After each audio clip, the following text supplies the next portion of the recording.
Hi everyone, this video will be about nerve physiology where we will discuss about the basic structure of a neuron and also about the nerve potentials which include the local graded potential and the action potential. We'll also be discussing about nerve injuries and Wallerian degeneration in detail.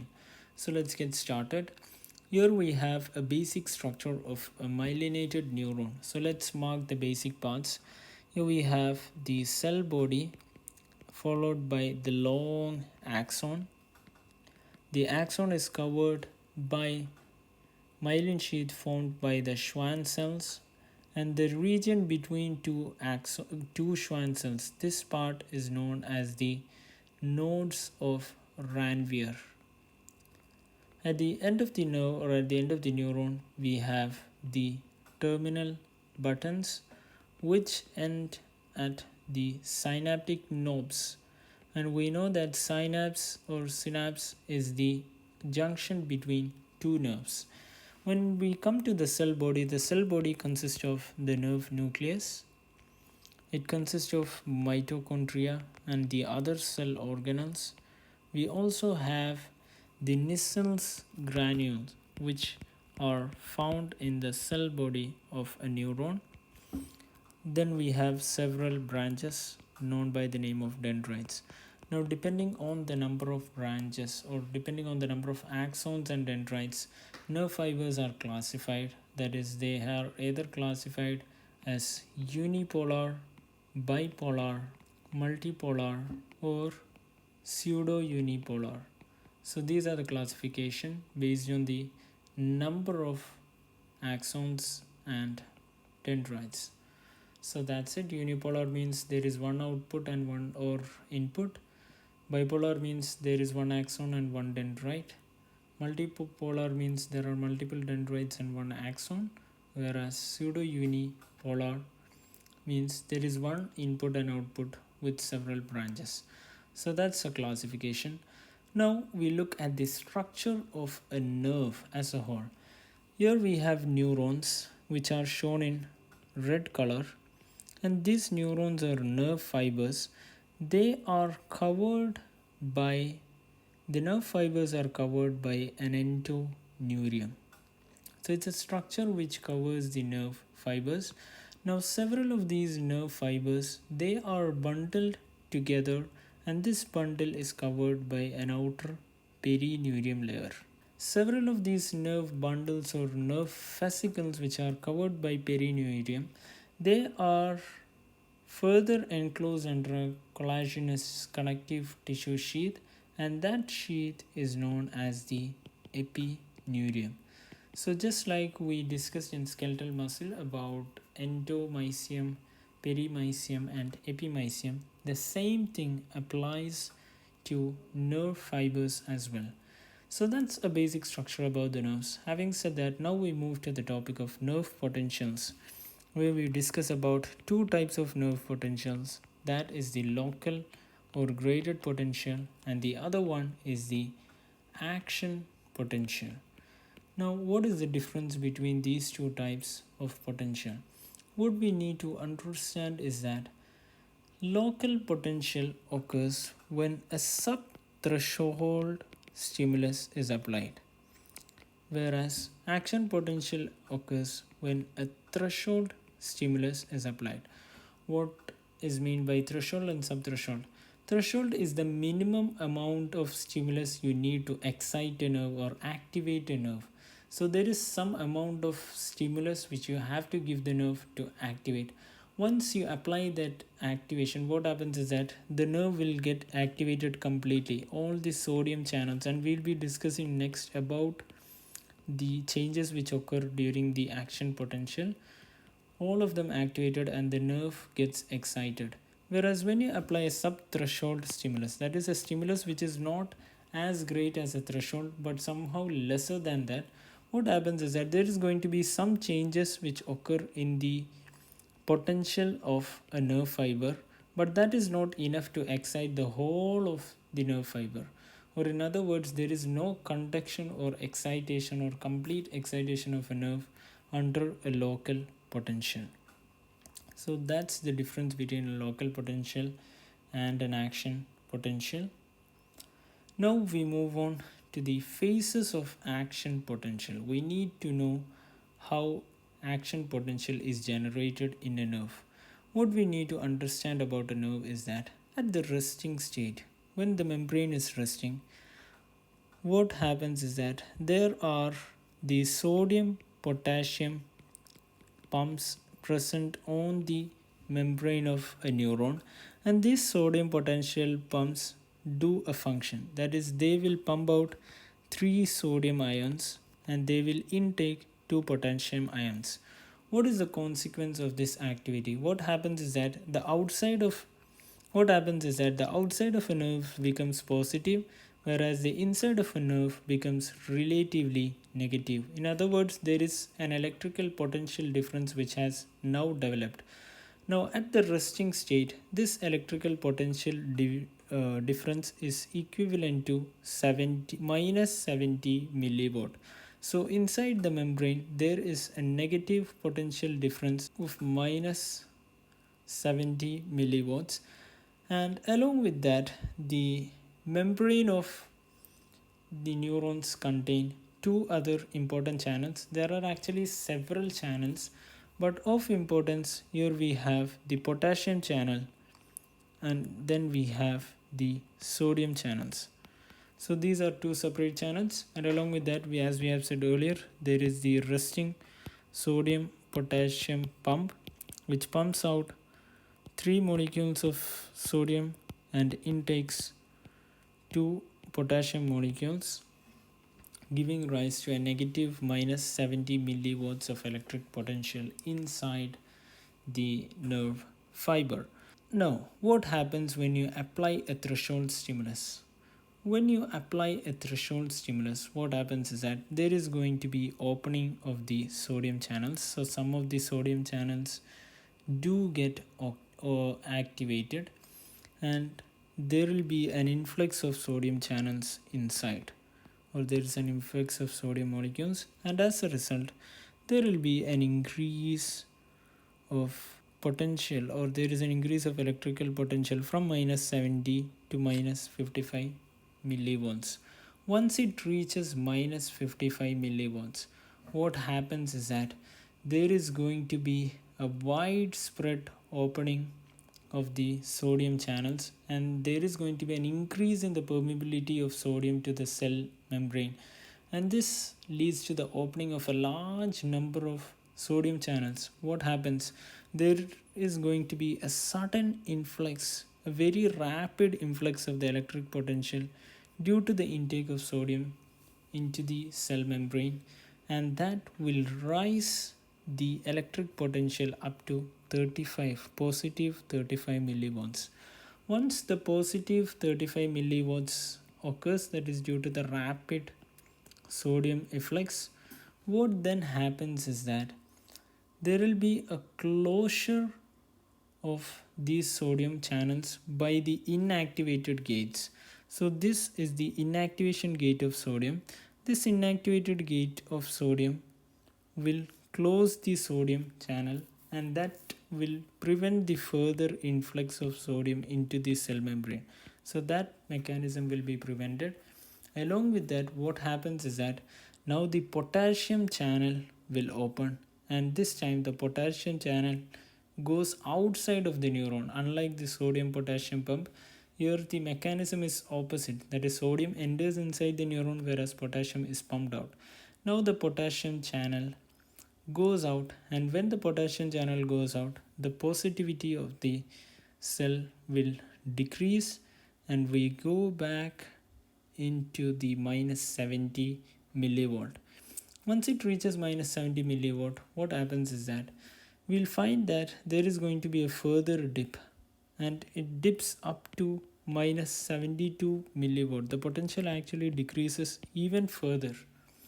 Now we'll explain why is it so. The reason is that the sodium channels are now closed, which means there is no sodium influx, or the potassium channels, when compared to the sodium channels, they are actually very slow acting channels. Sodium channels are more rapid in action. Its opening and closing occurs more rapidly, whereas potassium channels are really slow.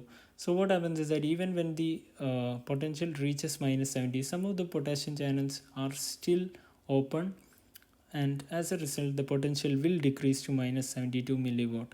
And then by the time it reaches minus 72 milliwatt, even the potassium channels will close, and then again our resting membrane potential is maintained by our sodium potassium pump, which will pull back the membrane potential to minus 70 volts. So these are the events which occurs in an action potential, or in the generation of an action potential. Now we have names for these phases for this graph, which is a very important graph. Now let's write those different phases. Let's say I apply a stimulus at this level. Now the time taken from the stimulus to that initial action, or that initial rise from minus 50 minus 70 to minus 55, that phase is called as the latent phase. From the latent phase there is going to be a opening of some of the sodium channels, and that will lead to the firing phase, where the potential changes from minus 70 to minus 55. Once the sodium channels open rapidly at minus 55, there is going to be a sudden overshoot of sodium into the cell membrane. This is known as overshoot phase or depolarization, which is the more common term. This is the depolarization phase. Once the sodium channels get inactivated and the potassium channels open, then we have the repolarization phase. This is the repolarization phase.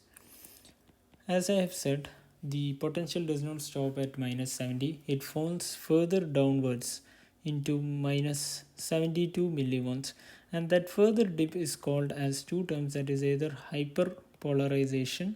So those are the terms which are used to describe the different phases of an action potential. Once again, at the resting state, the sodium channels are closed.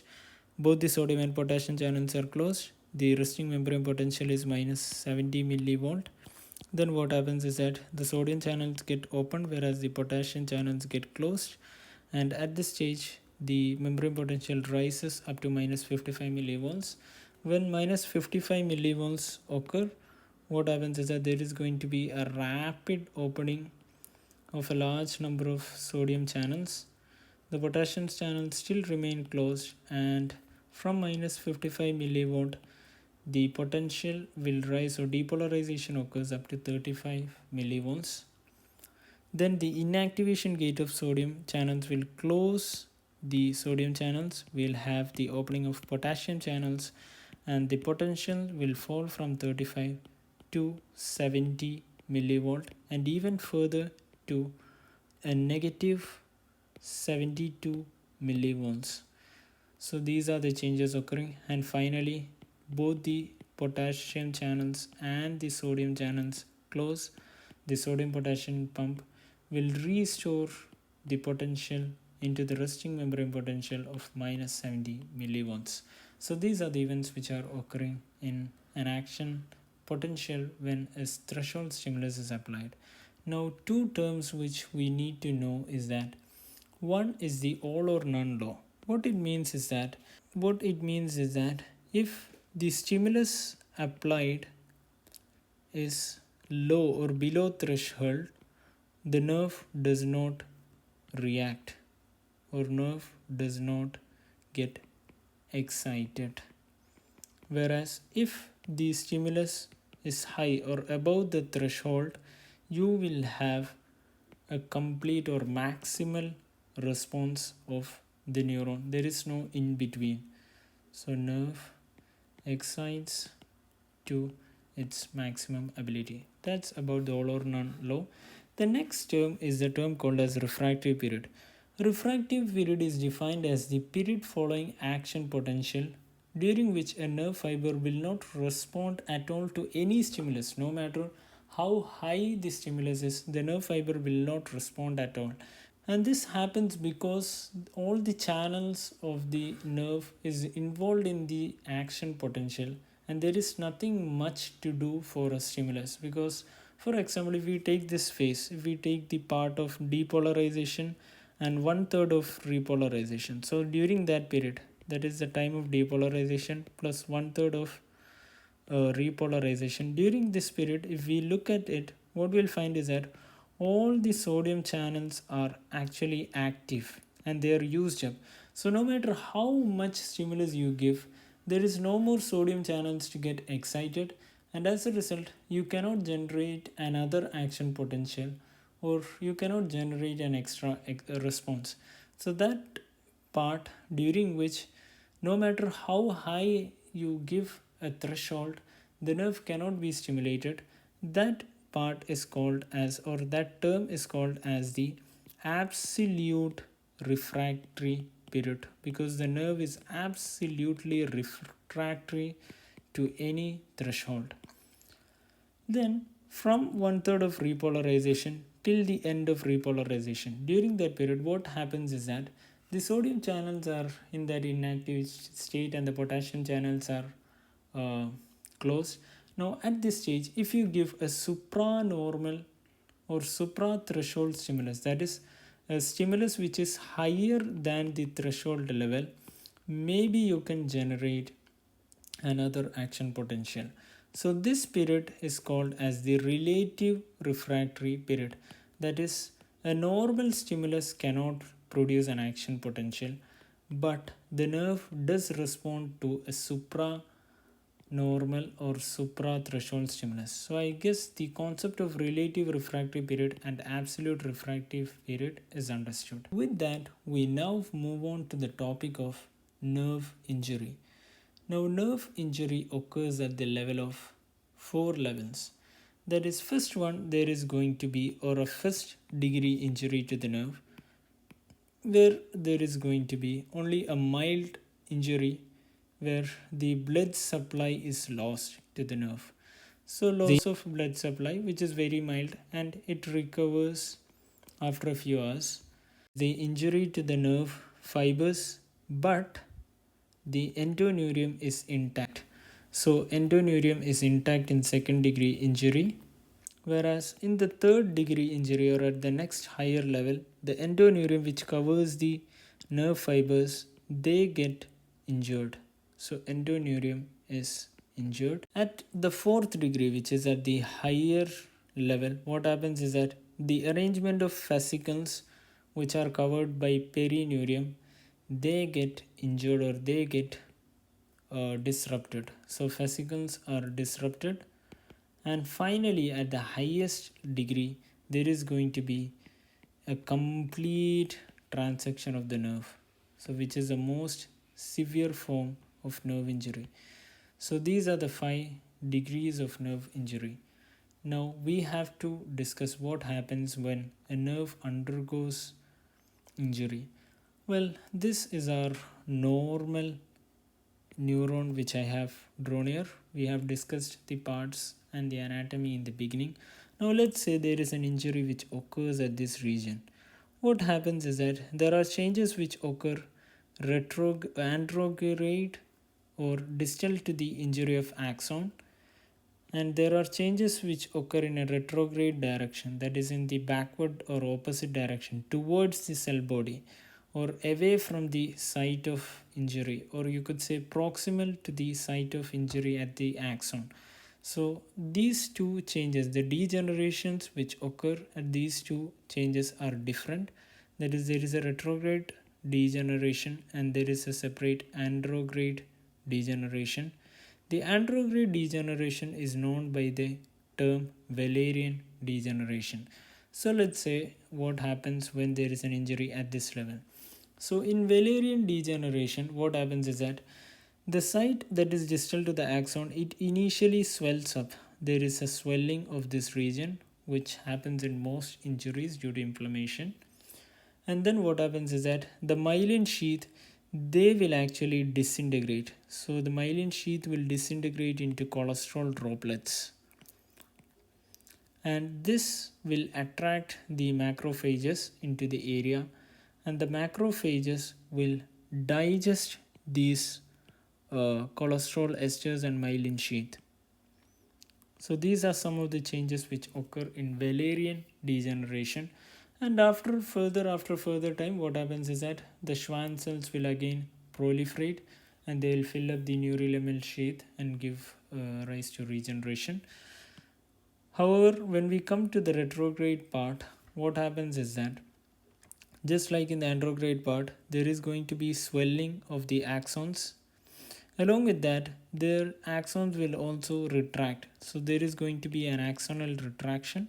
And when we come to the part of cell body, the cell body will start to swell. So there will be swollen cell body.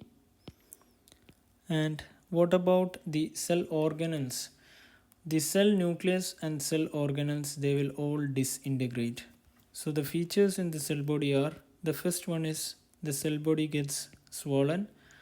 There is going to be disintegration of nucleus, mitochondria, Nissen's granule, and so on. So that's about Wallerian degeneration and nerve degeneration. We have to write it down. In Wallerian degeneration, there will be breakdown of myelin sheath, and macrophages will engulf these regions, or will engulf the lipid droplets and cholesterol esters, and then the Schwann cells will proliferate and fill up the neurolemmal tube. So that's about nerve physiology.